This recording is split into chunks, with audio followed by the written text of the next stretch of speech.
बोले अब मुझे तुझे नहीं रखना है, तुम जाओ घर से, तुम तो घर के लिए बोझ बन गए हो,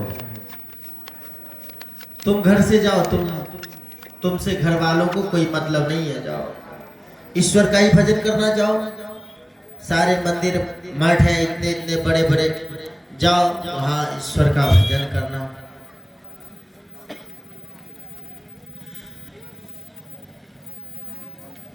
अब यह सरल व्यक्ति मन में विचार करने लगा, घर के लिए तो मैं बोझ ही बन गया हूं, ऐसा करता हूं घर छोड़ देता हूं। घर छोड़ के कहां जाऊं, तो किसी से पूछ लिए, भाई हम तो घर छोड़ रहे हैं लेकिन जाएंगे कहाँ, तो बोले हरिद्वार चले जाओ, ऋषिकेश चले जाओ, वृंदावन चले जाओ, कहीं चले जाओ, वहाँ सारे मठ हैं मंदिर हैं, कहीं रह लेना। भजनी के लिए तो कहीं मना ही नहीं होता है, जो भजन करते हैं उसके लिए कहीं रहने की कोई मना ही नहीं है। किसी के घर में भी अगर जाके आप कहेंगे जो मैं भजन करूंगा मुझे रहने दीजिए, तो वो भी आपको मना नहीं करेंगे।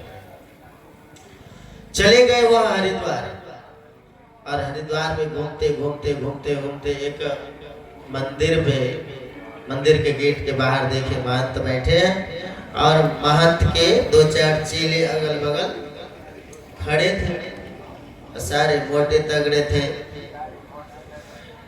अब यह सरल व्यक्ति उसे देखा तो सोचा ये तो बड़ी अच्छा है, महंत भी मोटे तगड़े हैं, उनके शिष्य भी मोटे तगड़े हैं, इसका मतलब है इस मंदिर में जो है किसी चीज का दिक्कत नहीं है, भोजन पानी तो मिल ही जाएगा, ईश्वर का भजन करना है, चलो क्यों ना इसी महात्मा से बात करो। और गए महात्मा जी के चरण पे गिर गए, बोले महाराज जी मुझे अपने आप शिष्य बना ले। महाराज जी बोले शिष्य बनने में कौन सी देर, बन जाओ आज ही बन जाओ। तो बोले शिष्य कैसे बना जाए, तो सारी विधि बता दिए, बोले जाओ स्नान करके आना। जैसे ही स्नान करके आए तो गुरुजी अपने आश्रम वाले वस्त्र दिए और कुछ मंत्र दिए, बोले इस मंत्र का जाप करना। तो बोले महाराज जी भोजन पानी की तो दिक्कत नहीं है आश्रम में, बोले नहीं ईश्वर की कृपा से सब कुछ है। बोले कितने पंक्ति लगते हैं, बोले एक दो पंक्ति लगते हैं। बोले महाराज जी मैं थोड़ा लेट तक खाता हूँ, अगर दो पंक्ति में भी बैठे रह जाए तो कोई दिक्कत, बोले कोई दिक्कत नहीं बैठे रह जाना। और वह रहने लगे उसी आश्रम में, खाए पिए ईश्वर का भजन करे। लेकिन एक दुख अगर टल जाती है तो आगे दुख तैयार रहती है। एक दो दिनों के बाद एकादशी आ गया। अब एकादशी के दिन तो मंदिर मठ में सभी महात्मा एकादशी करते हैं, तो भोजन पानी बंद। अब यह कहने लगे, सुबह जगह देखे चारों बगल, अरे आज तो चूल्ही चौका जल ही नहीं रहा है, पता नहीं क्या हो गया। गए गुरुजी के पास, गुरुजी आज तो चूल्ही चौका नहीं जल रहा है, भोजन पानी की व्यवस्था आज नहीं है क्या?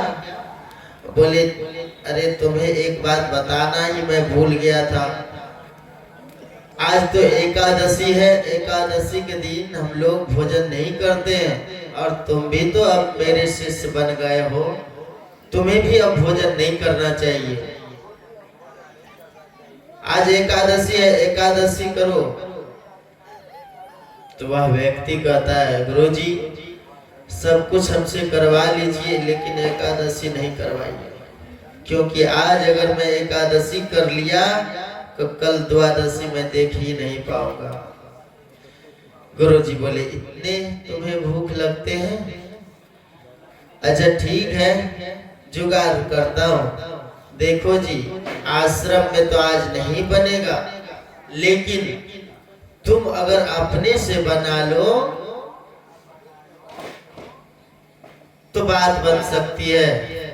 सामग्री ले लो यहाँ से और जाओ गंगा जी के किनारे, वहां बना लेना और ठाकुर जी को भोग लगा के खा लेना, फिर आ जाना। राशन पानी दे दिए,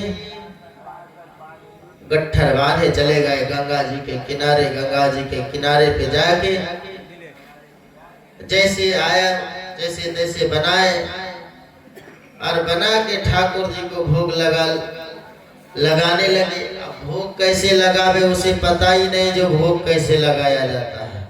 वह तो सिर्फ ईश्वर का भजन करते थे, ईश्वर का नाम जपते थे, लेकिन उसे भोग लगाने के लिए नहीं आता था। गुरुजी भोग लगाते, गुरुजी पर्दा लगा के भोग लगाते थे, तो पता नहीं जो ईश्वर कैसे, उसे पता ही नहीं था। वो तो सोचे कोई ठाकुर जी होंगे, भोजन करने आएंगे। ठाकुर जी को भोग तैयार किए और ठाकुर जी को बुलाने लगे। ठाकुर जी आएंगे, भोग लगाएंगे। तो ठाकुर जी को बुलाने लगे। वह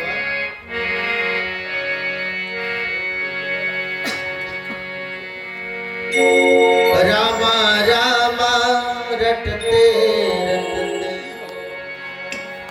मेरे राम आइए, राजा राम